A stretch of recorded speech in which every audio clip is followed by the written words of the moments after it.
Told me about the Labor Day. I'm visiting her here in Chongqing, and then we're going to be traveling together around. So we'll eat some hot pot in Chongqing, we'll go see the pandas in Chengdu, and then we'll stay a couple more days in Beijing after that. And it's super nice because previously I had to apply for a visa. It was a very long form. Now I just arrive and I pretty much just can enter the country immediately. It's very fast, very quick, no hassle. I'm enjoying it a lot.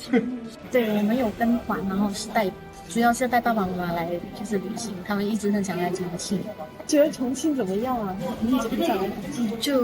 就一个大城市，然后从来就没去过，因为马来西亚他们没有，就是很像重庆有多城市的那个，就是对，就想看一下。